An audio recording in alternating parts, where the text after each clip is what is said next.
Okay, welcome students from Somerset Intermediate School. Welcome to your math reachback. This time you're answering the very difficult riddle, what do math teachers have that makes them excellent dancers? And you have 10 questions, so let's go through the answers real quick, see what the answer is. First question is a simple bed math question. It says 9 plus the product of 4 times -2.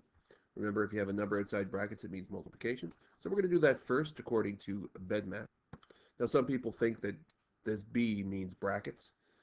Well, these are brackets, but if you look inside those brackets, there is nothing for us to solve. So brackets really are only brackets in terms of bed mass if there's something to be solved inside them. So that's not a B. And since there are no E for exponents, we have division multiplication to do first. So we'll do multiplication. We have 9 plus 4 times -2 is -8. Notice how I separate the addition sign from the negative sign using brackets. And the sum, which means adding, +9 and -8 is 1. So therefore, our first letter in our puzzle is A, because the first number, the answer to 1, the first number of the alphabet is A. Second question, we have algebra. It's -2x minus 5 equals -29. First thing we're going to do is get rid of the constant, which is your term in your equation that is not attached to your variable. By doing so, we end up with -2x equals the sum of -9, and +5 is -24. Then we're going to divide both sides by the coefficient, and x will equal 12. Okay, so you have a +12, which means our second letter in our answer is L, because the 12th number is, or the 12th letter, is L. Our third question says the square root of 64 minus the square root of 1. So the square root of 64 means what number multiplied by itself is 64? The answer is 8. And what number multiplied by itself is 1? The answer is 1. 8 take away 1 is 7. And therefore the third letter in our answer is G, because the 7th letter of the alphabet is G. Question 4. It has a fraction question, and it asks you the answer is equal to 8 what? So in order to add, we have to find a common denominator. We'll use 15. Our equivalent fraction to 1/3 is 5/15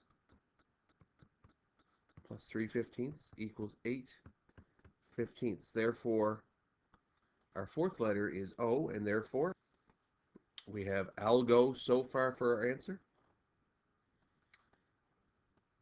Question number 5 gives us a proportional reasoning question. Now, you could do it many different ways. You could figure out how much 1 gram was. And then if you knew how much 1 gram was, you could figure out how much 400 grams was. That is one way to do it. You could also figure out what did you multiply 160 by to get 400. That will work as well. But the easiest way is to use cross multiplication across a proportion. So we're going to multiply across here first. 160 times x is 160x. Then we're going to multiply this way to get the other side of our equation. And we'll take our calculator. What is, oops daisy, we gotta bring my calculator in here. What is $7.20 multiplied by 400? And that gives us 2,880. We take our 2,880 divided by 160, and that equals 18. So x equals 18, and therefore, if x equals 18, then it would be $18 for 400 grams. And it also means that our fifth letter is R. Moving along to the next question, 2 cubed. So 2 cubed means 2. When you have an exponent of 3, it means 2 multiplied by itself 3 times. 2 times 2 is 4, and 4 times 2 is 8. So therefore, 2 cubed is 8.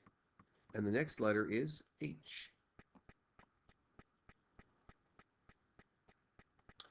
Moving along to our next question, it's a distributive property question involved in algebra. You can either expand using distributive property, which you would get -2x plus 10, because -2 times -5 is +10, equals -40. And then you can subtract 10 from both sides, get -2x equals -50, and divide both sides by -2. You find that x is equal to +25, which means your next letter is y.